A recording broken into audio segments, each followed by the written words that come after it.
现在就让我们一起加入客家风情，大家来讲客家吧。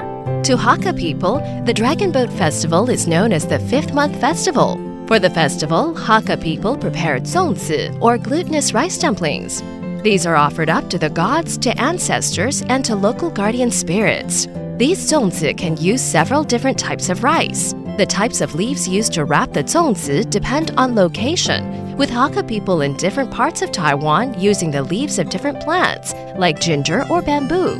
During the festival, some elderly Hakka will take well water to brew tea or alcohol. Dragon boat races are also a big part of the festivities.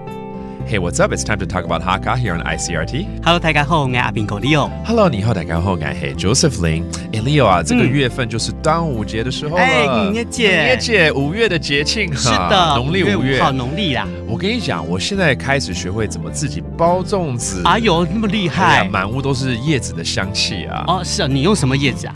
我通常都是用那种竹叶而已啊。哦，竹叶。可是好像有分不一样的，对不对？对，因为竹叶有大有小嘛，有时候啊，那个小片的叶子，你要2、3层的叠在一起。对，很难包。对，所以呢，客家人的智慧就在这里。像这个有些客家人，他们就会用那个月桃叶。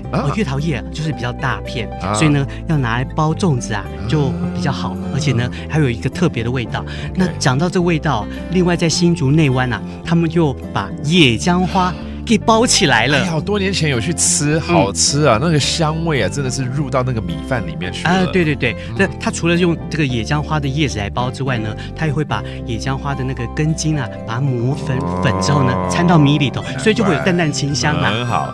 除了这个包粽子之外，端午节我们还会包什么香包啊？香包，对，就是把那一些零碎的布缝起来之后呢，就变成很漂亮的香包，可以带身上。没错。还有呢，就是到了这个端午节那天中午12点啊，我们就会去井里头打水啊，但是现在没有井了哦，现在井比较少了。那我们就会去把这个水接起来，那这就叫午时水，死水。这个相传是有一些功效的，叫做午时水。对了，我还以为你是中午要来立蛋呢，这也蛮好玩的。立蛋也是啦，不错。好，那我们就来教几个单字喽，包括我们这个端午节就是5月节，月节，and then you gotta eat。我包的粽子，大家一起来吃吧！哈，粽子，粽诶。And finally, you can also make some fragrant sachets. 香包。And there you have it. Happy holidays to you. And that is today's talk about Hakka. 什么大家？俺子 say 张来了。客家风情由客家委员会监制。We Love Hakka has been brought to you by the Hakka Affairs Council.